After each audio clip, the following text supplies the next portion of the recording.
সেটা কি মানে এই যে আপনি ক্যান্সার সার্জারির ব্যাপারটা এইটা করবেন, এটা কখন মনস্থির করলেন? যখন ডাক্তারি পড়া শুরু করেছিলেন তখন, নাকি একটা কোনো প্রভাব বা কিছু দেখে মাথায় চিন্তা এসেছিল? মানে কি থেকে হঠাৎ ক্যান্সার নিয়ে কাজ করার মতোই মানসিকতাটা আমি গড়ে উঠলো? প্রথমে বলি যে আমার প্রথমেই ইচ্ছে ছিল হুম। যে কিছু একটা এক্সাইটিং করব, মানে আমি সার্জারিতে যাব। আমি কখনো, সবাই জানতো আচ্ছা। যে আমি মেডিসিনটা করব না, আমি মানে ছুরি সার্জারি, কাছি ধরতেই মানে আমার ভালোবাসেন। হ্যান্ডস অন যে ব্যাপারটা, হ্যাঁ, আচ্ছা আচ্ছা। এইটা আমার খুব পছন্দ ছিল। এবং আজও মনে করি যে এতে একটা থ্রিল আছে। অবশ্যই। দেখুন, বেশিরভাগ ক্ষেত্রে হয়তো সাকসেসফুল হই, কোনো কোনো দিন হয়তো হই না, এও হতে পারে। সুতরাং আমাদের যেমন সাকসেস শুধু আছে যে বলবো না, না, একদম কিছু না। ফেলিয়ারও তো আছে। একদম একদম। বাট এটা কেউ বলতে পারবে না যে ডক্টর গৌতম মুখোপাধ্যায় বা তার টিম চেষ্টা করেনি। আমরা চেষ্টা সবার জন্য করি, একই রকম ভাবে করি।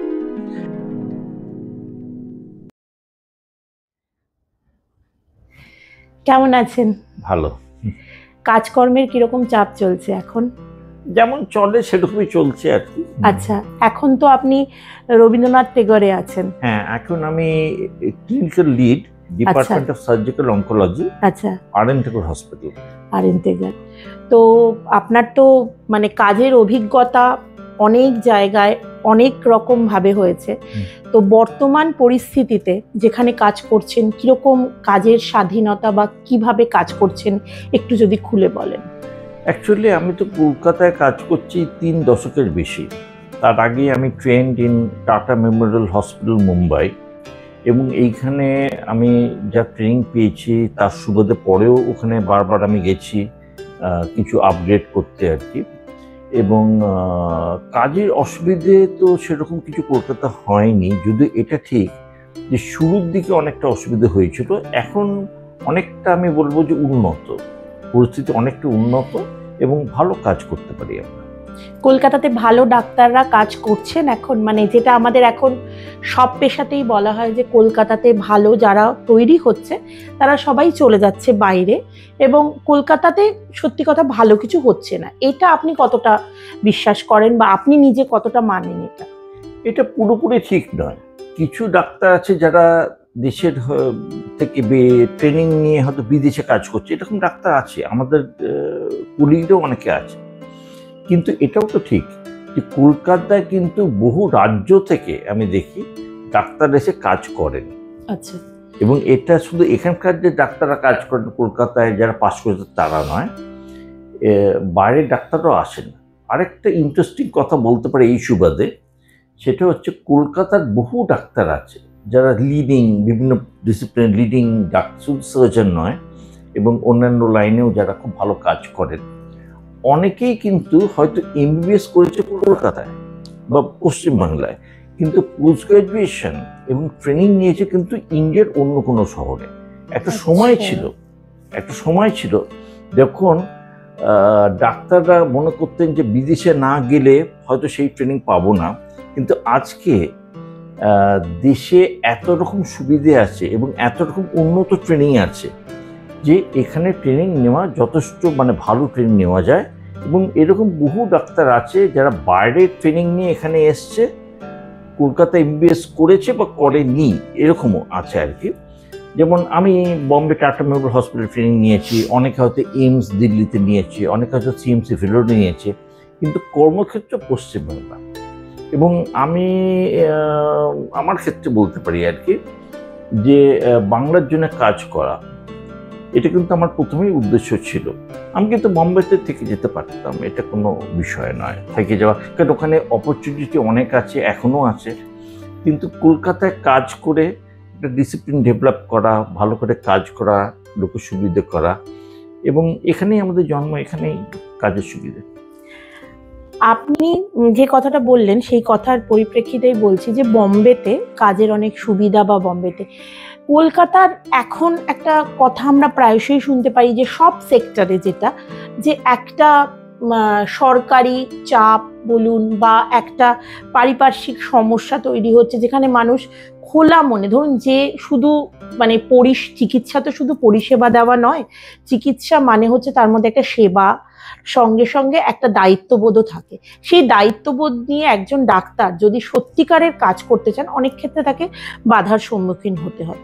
কিন্তু আপনি যে রোগের চিকিৎসা করেন, যেটা সত্যি কথা বলতে কি একটা ফ্যামিলির মধ্যে এই রোগ যার হয় তার পুরো পরিবারকেই নাড়িয়ে দেয়। তো আপনি কি বলবেন যে এটা কি সত্যি যে কলকাতার মধ্যে এই পরিকাঠামোগত একটা চাপ বা সমস্যা তৈরি আছে? পরিকাঠামোগত চাপ বা এই ধরনের যে পরিস্থিতি কিন্তু শুধু কলকাতায় বা বাংলায় আছে তা নয়, অনেক জায়গাতেই আছে।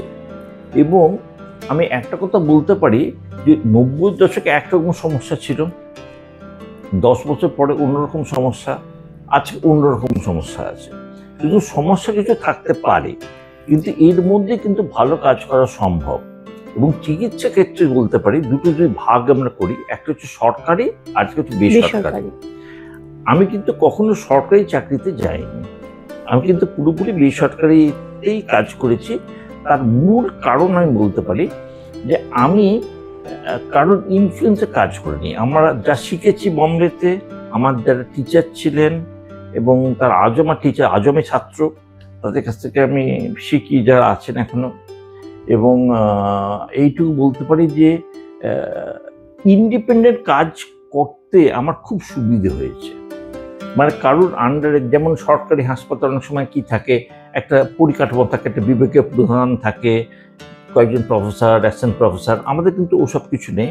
আমাদের হচ্ছে পুরোপুরি কর্পোরেট সেক্টরের কাজ, যেখানে এন্টায়ারলি কিন্তু ক্যান্সার পেশেন্ট ঠিক করা, সঠিক অপারেশন করা এবং পুরো দায়িত্ব নেওয়া, এইটা কিন্তু খুবই জরুরি। এবং এটা আমি শিখেছি, আমাদের টিচারদের কাছ থেকে শিখেছি এবং এটা আমি নিয়েওছি, এবং সেই অর্থে খুব অসুবিধে হয়নি আমার। আপনি 2000 শতকেই আপনার নিজস্ব যে সংস্থা বেঙ্গল অঙ্কোলজি এটা তৈরি করেছিলেন, সেখানে আপনি প্রচুর রোগীর চিকিৎসা করেছেন এবং আজকের দিনে দাঁড়িয়ে আপনি চিকিৎসা করছেন। তো এইটা কি আপনাকে একটা বাড়তি সুবিধা দিয়েছে এই বেঙ্গল অঙ্কোলজি সেন্টার তৈরি করার জন্য, যে আপনি রোগীদেরকে আরো ভালো পরিষেবা দিতে পেরেছেন? এটা কি মনে করেন? এটা খুবই ভালো প্রশ্ন। এই প্রশ্নকে করেনি আগে।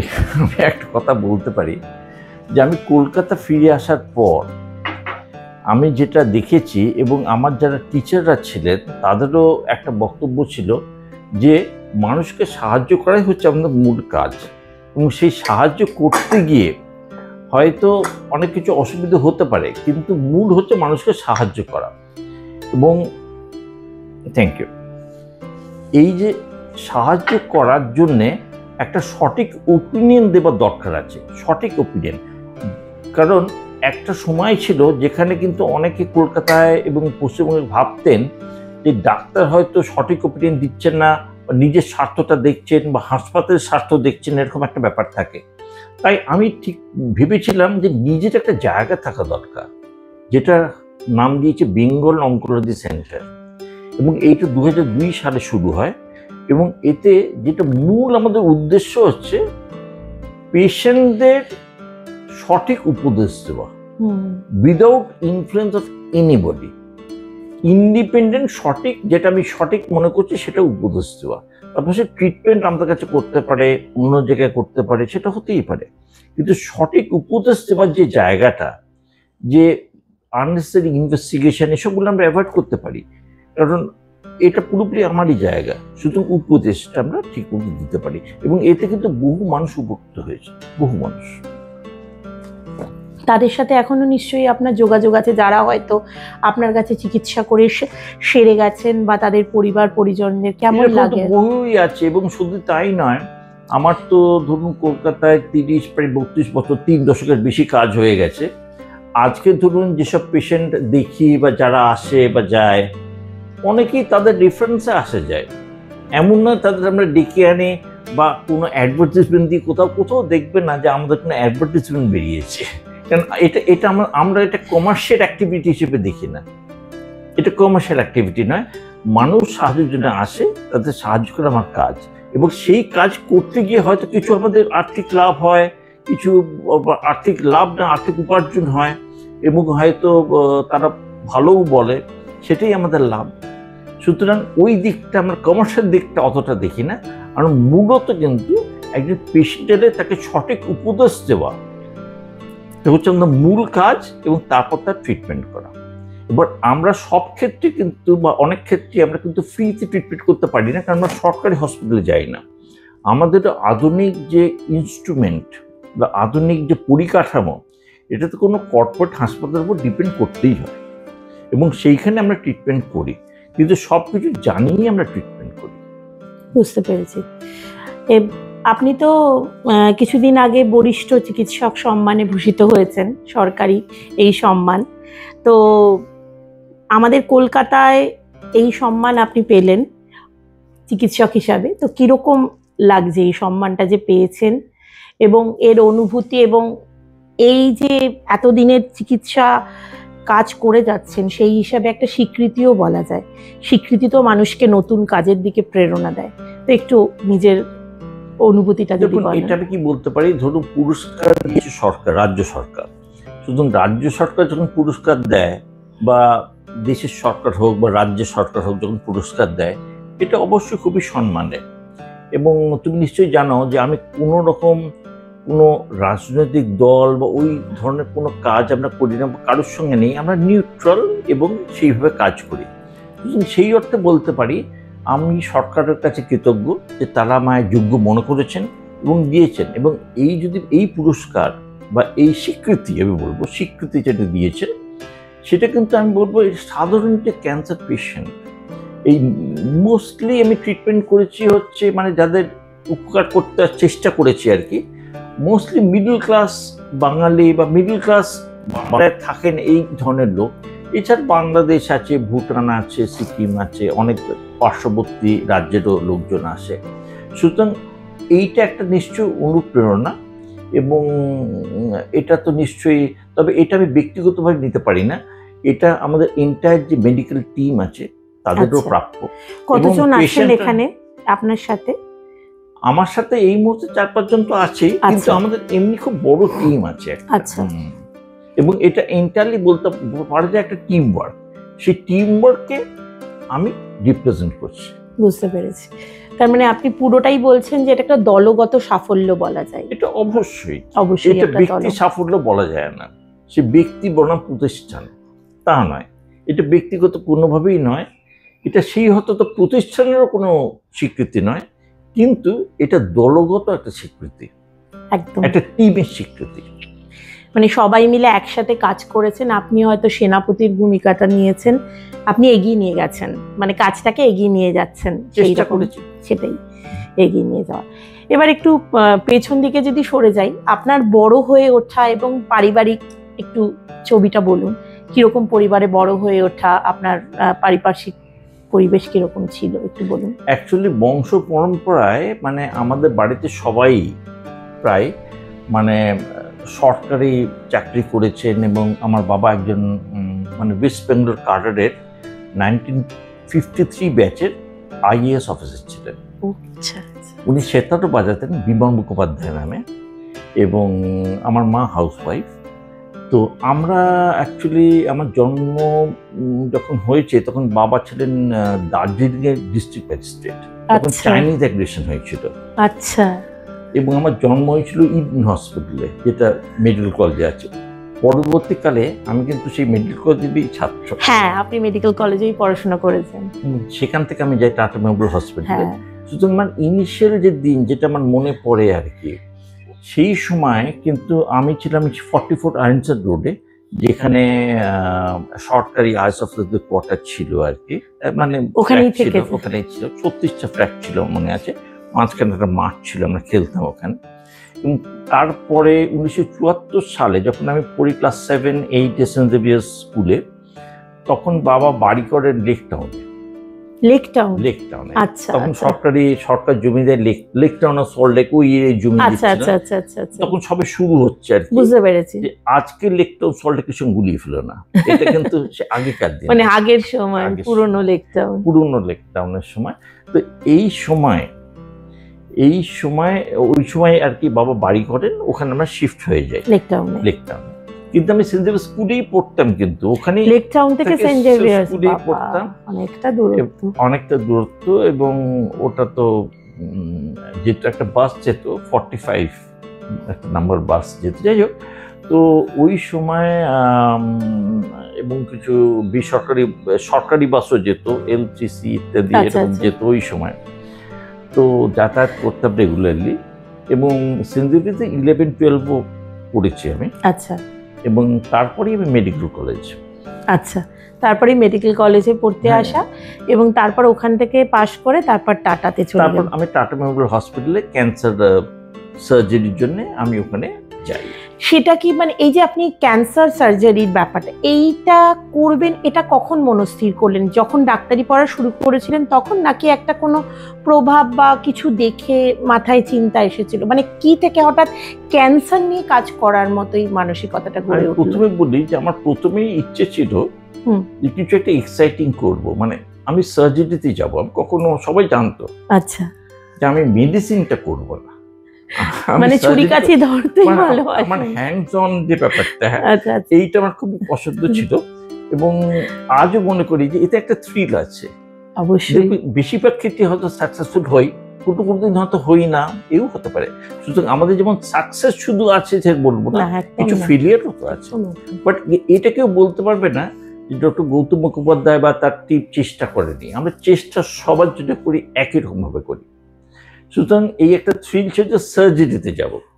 তারপর হঠাৎ একটা সুযোগ আসে, একটা পরীক্ষা হয় বম্বেতে টাটা মেমোরিয়াল হসপিটালে, ওখানে একটা পরীক্ষা হয়।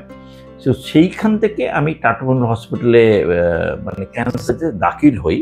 আচ্ছা, পোস্ট গ্রাজুয়েট কোর্সে 4th of February 1988। আচ্ছা, ওইখান থেকে আমি 94 সাল পর্যন্ত ওখানে ছিলাম। 94, আচ্ছা, ওখানে ছিলাম। পোস্ট গ্রাজুয়েট করি, প্রপার ট্রেনিং নিই।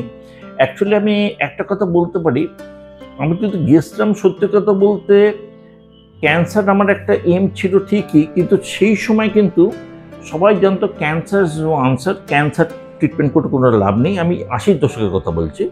এবং এখানে ট্রেনিং নিয়ে কোনো লাভ নেই। এবং অনেক আমার কুলিগ এটসেট্রা তারা বলেছিল যে না, এ তো কিছু গন্ডগোল আছে, ক্যান্সার নিয়ে কাজ করতে যাচ্ছে, তো মানে গিয়ে করে লাভ নেই, তার থেকে অন্য গাইন নিতে যাও, আইয়ে যাও, সেগুলো ভালো। তো আমার ব্যাচে আমার মনে হয় আমি বোধহয় একমাত্র যে টিএমএইচ মুম্বাইতে গিয়ে ট্রেনিং নিই আর কি। ইনিশিয়ালি আমি গেছিলাম অ্যাকচুয়ালি সত্যি কথা বলতে একটু ডিসঅ্যাপয়েন্ট হয়ে, যে সবাই এরকম বলছে, তাহলে কি আমি কোনো ভুল করছি? কিন্তু আমি ওখানে কাজ করতে করতে দেখি যে মানে সত্যি খুব ভালো লেগে গেল আমার। এবং আমি গেছিলাম হয়তো একটা পোস্ট গ্রাজুয়েশন করতে, কিন্তু এমনই ভালো লেগে গেল যে তার থেকে আমি আর কখনো বেরিয়ে আসবো ভাবিনি। এবং সে দীর্ঘদিনের যে ট্রেনিং, সেইটা কিন্তু কাজে লেগেছে। এবং আমি এটা দেখেছি যে ক্যান্সার কিন্তু সঠিক চিকিৎসায় অনেক ক্ষেত্রে সম্পূর্ণ নিরাময় সম্ভব। এবং ক্যান্সার সার্জারি, যেসব ক্ষেত্রে সার্জারি প্রয়োজন হয়, সেখানে সার্জনের যে স্কিল, যে ট্রেনিং, সেটা কিন্তু অনেক তারতম্য আছে। 3-4 জন যদি একে অপারেশন করে, তাতে কিন্তু অনেক ফারাক আছে। এবং মেডিকেল ট্রিটমেন্টে কি হয় ক্যান্সারে, আমি আজ একটা ওষুধ দিলাম, বাড়ি গিয়ে ভাবলাম, পড়লাম, তারপর দিলাম, আমাদের কিন্তু ইনস্ট্যান্ট, আমাদের কিন্তু তখনই কাজটা করতে হবে। আমার এই নয় যে আজকে অপারেশন শুরু করলাম, একটু ভেবে পরশু ফিরে এসে আবার করলাম, তা নয়। আমাদের তখনই শেষ করতে হবে। কিছু ডিসিশন আমাদের কিন্তু, বা বেশিরভাগই ডিসিশন আমাদের কিন্তু তখনই নিতে হয়, অন দ্য স্পট। এবং তার জন্য প্রয়োজন দীর্ঘ ট্রেনিং এন্ড অভিজ্ঞতা। তো এইটা অর্জন করতে গিয়ে সত্যি কথা বলতে আমার না ভীষণ ভালো লেগে গেল। এবং ওখানে যাদের সঙ্গে দেখা হলো, যাদের কুলিগ ছিল যারা, তারাও মানে প্রচন্ড রকম সাপোর্টিভ, যেটা আমি বম্বেতে সেটা পেয়েছি। বম্বেতে প্রচন্ড রকম সাপোর্টিভ। আমি কখনো না নিজেকে বাইরের লোক ভাবিনি, মানে ওদের সাথে এতটাই মিলে গেছে। এবং ওখানে কিন্তু দেশ থেকে সব জায়গা থেকে ছিল। ইনফ্যাক্ট নর্থ ইন্ডিয়া থেকে ছিল, সাউথ ইন্ডিয়া থেকে ছিল, গুজরাট থেকে ছিল, লোকাল বাংলাদেশি তারাও ছিল। কিন্তু ওখানে না কাজের স্বীকৃতিটাই ইম্পর্টেন্ট, ট্রেনিংয়ের স্বীকৃতিই ইম্পর্টেন্ট, প্রপার ট্রেনিংটাই ইম্পর্টেন্ট। প্রত্যেকে এসছে কি বৃত্তান্ত, ওসব কিন্তু কোনো বিষয় না। এটা কিন্তু একটা বিশাল ব্যাপার। মানে কোনো কি বলবো জাতি ধর্ম বর্ণ এগুলো নিয়ে কোনো বদল নেই, কাজগুলো নিয়ে একদম চিন্তা। এবং কাজ মানে সে বলা যায় যে কাজ মানে মানে প্রচন্ড রকম কাজ, এবং কাজের শেখার যে অবকাশ সেটা অপরিসীম। মানে আমি আরেকটু ডিটেলে বলতে পারি, মানে কাজ যে আমরা করি প্রথমে কিন্তু আমরা যে সিনিয়র আছে, যে আমাদের টিচার, তার থেকে আমরা শিখি কী করে অপারেশনটা করতে হয়, তাকে দেখে নিয়ে আমরা বুঝিয়ে দেখেন। তারপরে আমরা ইন্ডিপেন্ডেন্টলি পারফর্ম করি অপারেশনগুলো, কিন্তু আন্ডার সুপারভিশন, যেটা এখানে ছিল না, আন্ডার সুপারভিশন। অনেক বিখ্যাত সার্জন আছেন যারা কিংবদন্তি, একটু নামগুলো যদি বলেন। হ্যাঁ, আমার টিচার ছিলেন ডক্টর আর.এস. রাও, রাজা এস রাও, আচ্ছা, ডক্টর সুলতান প্রধান, ডক্টর জি.জি. ব্যাস, পি.বি. দেসাই ছিলেন, অনেকে ছিলেন, ডক্টর পি. জগন্নাথ ছিলেন, অনেকে ছিলেন, যারা শুধু যে ওনাকে দেখে শিখলাম তা নয়, যে গিয়ে তুমি করো সেরকম নয়, তারা কিন্তু আমাকে অ্যাসিস্ট করেছে। সেটাই কিংবদন্তি সার্জন, তারা কিন্তু রেসিডেন্ট বা জুনিয়রদের অ্যাসিস্ট করে দেখা যায় এইরকম নয়, তুমি এইটা করো, না না, stop here, you do this, this is a technique. এবার এই করতে করতে আমরাও ওদের একরকম টেকনিক ওরা দেখিয়েছেন, কিছু কিছু অল্প চেঞ্জ সময়ের সঙ্গে আমরাও করেছি। এবং তার পরবর্তীকালে তৃতীয় যে স্তর ট্রেনিং, সেটা হচ্ছে ওখানে যে সিস্টেম ছিল যে সিনিয়র হয়ে গেলে তুমি জুনিয়রকে গাইড করো যাতে জুনিয়র ঠিক মতো করতে পারে। ও আচ্ছা, সুতরাং প্রথমে সিনিয়রদের দেখো সঠিকটা কি, তারপর নিজে করো আন্ডার সুপারভিশন, তারপর তুমি ইন্ডিপেন্ডেন্ট করো, তারপর জুনিয়রদের তুমি গাইড করো, সে যদি ঠিক মতো করতে পারে তাহলে ধরা হচ্ছে তোমার ট্রেনিংটা হয়েছে, ট্রেনিংটা সম্পূর্ণ হয়েছে। মানে কি সুন্দর একটা প্রসেস, একটা ট্রেনিং প্রসেস। এই প্রসেস কিন্তু আমি কলকাতায় খুব একটা দেখিনি। আমি জানি না এখন কি পরিস্থিতি, কিরকম কি হয় সরকারি হাসপাতালে, তবে যেহেতু সরকারি কাজ আমি করি না, তবে এই সিস্টেম তখনও ছিল, আজও আছে। পরিস্থিতির কথাটা আপনি বললেন, সরকারি হাসপাতাল, দুটো কথাই বললেন, তাহলে একটু অপ্রিয় যদিও, তবু এখনকার বর্তমান সময়ে এই প্রসঙ্গটা না উঠলে হবে না, যে গত অগস্ট মাস থেকে যেটা আমাদের সারা পশ্চিমবঙ্গ উত্তাল হয়ে উঠেছে, যে ডাক্তার আমাদের কি বলবো সম্ভাবনাময় এক প্রতিভার মৃত্যু, এবং যে মৃত্যুটা খুবই কষ্টের এবং খুবই যন্ত্রণার। আপনি একজন সিনিয়র ডাক্তার শুধু নন, একজন শিক্ষক, এবং আপনি একটা প্রতিষ্ঠান নিজে স্বঘোষিতভাবে নিজে চালান। তো আপনি কি বলবেন যে এইটা কেন হচ্ছে? এবং শুধু একটা নয়, পশ্চিমবঙ্গে কিন্তু এখন যেটা আমরা দেখতে পাচ্ছি একটা ট্রেন্ড চলে আসছে, এটা কেন হচ্ছে এবং এর জন্য কি, মানে এটা কেন হচ্ছে বারবার করে? দেখুন, সত্য কথা বলতে এরকম ঘটনা হওয়া উচিত নয়। বিশেষ করে কর্মরত একজন চিকিৎসক বা যে কোনো কর্মী, কর্মরত যে কাজ করছে, তার প্রতি এইরকম আচরণ, এটা কল্পনা করা যায় না। এবং সব জায়গায় আমি বিশেষ করে নিরাপত্তা দেওয়াও সম্ভব নয়, কোনো সরকারি হাসপাতালে বা যেখানে আমি ট্রিটমেন্ট, এটা সম্ভব নয়। কিন্তু একটা মিউচুয়াল আন্ডারস্ট্যান্ডিং থাকে, এবং আন্ডারস্ট্যান্ডিং যে থাকে শুধু ডাক্তারদের মধ্যে যে আন্ডারস্ট্যান্ডিং তা নয়, যে স্বাস্থ্যকর্মীরা থাকে তাদের সঙ্গেও, মানে সেই লিফটম্যান থেকে দরওয়ান সবার সঙ্গে একটা আন্ডারস্ট্যান্ডিং, তার সবাই সবাইকে চিনি একদম। এবং এটা কিন্তু বলা যেতে পারে একটা বড় পরিবারের মতো। এবং যদিও এটা ঠিকই যে প্রফেশনাল লাইফ এবং পার্সোনাল লাইফটা আলাদা, ওই জায়গায় কিন্তু ওটা একটা বৃহৎ পরিবার। এবং এইরকম ঘটনা ঠিক চিন্তা করা যায় না, এবং এরকম ঘটনা খুবই আনফর্চুনেট, এবং এর প্রপার অ্যাকশন হওয়া উচিত। এবং আমি বলবো যে এই ব্যাপারে সারা পৃথিবীতে প্রচেষ্টা হয়েছে, সারা পৃথিবী আলোড়িত হয়েছে, এবং টাটা মেমোরিয়াল হসপিটালেও কিন্তু এর বিরুদ্ধে প্রচেষ্টা হয়েছে, একদম টাটা মেমোরিয়ালেও করেছে, সব জায়গাতেই এই নিয়ে হয়েছে। কিন্তু এখনো অবধি আমরা মানে কি বলবো বিচারের বাণী নিভৃতে কাঁদে। এখনো অবধি সঠিক বিচার পাওয়ার আশায় তার পরিবার এবং আপামর সারা বাংলা কেন ভারতের লোক তাকিয়ে রয়েছে বিচার ব্যবস্থার দিকে।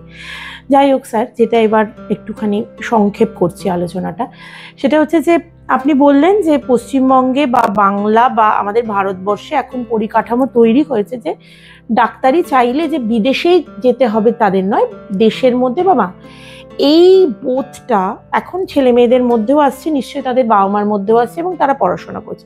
কিন্তু ভালো ছাত্রকে রাখার বা একটা ভালো ডাক্তারকে রাখার মতো যে আর্থিক যে মানে ব্যবস্থা বা আর্থিক সাপোর্টটাকে এখনো ভারতবর্ষ বা আমাদের বাংলা বা আমাদের আশেপাশের রাজ্যগুলো দিতে পারছে, নাহলে কি এত বাইরে চলে যেত? ভালো ভালো ধরুন যারা ডাক্তার হতো তারা কি বাইরে চলে যেত?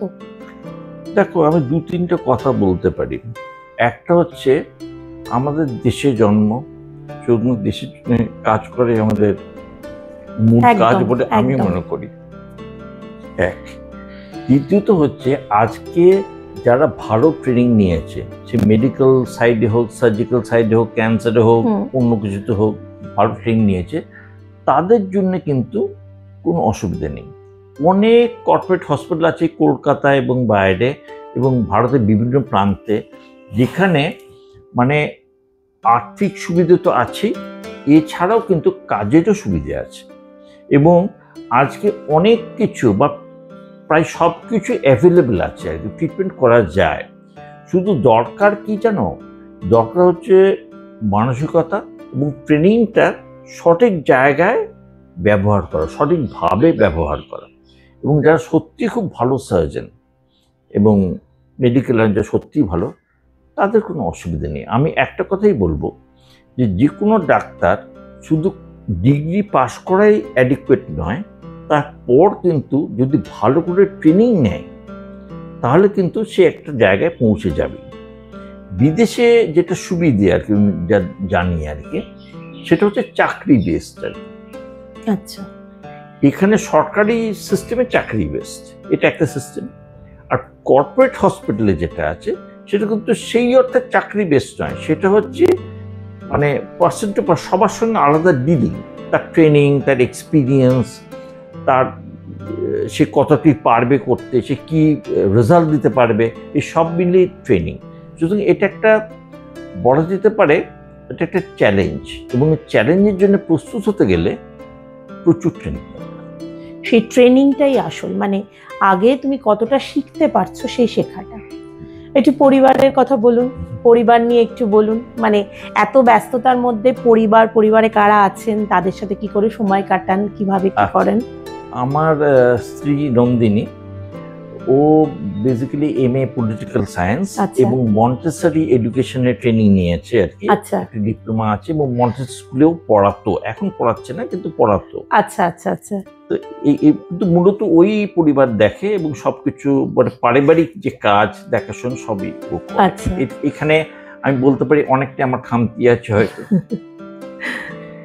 আর আমার এক মেয়ে ঐশ্বর্য, মেয়ে অ্যাকচুয়ালি মডার্ন হাই স্কুলে পড়েছে, তারপর সেন্ট স্টিফেন্সে হিস্ট্রি নিয়ে পড়াশোনা করেছে, আচ্ছা, তারপর এখন আছে অক্সফোর্ডে ইউনিভার্সিটিতে MPhil করেছে। আচ্ছা। আর PhDর এটা ওর লাস্ট ইয়ার, এই বছরই ওর PhDটা শেষ হবে।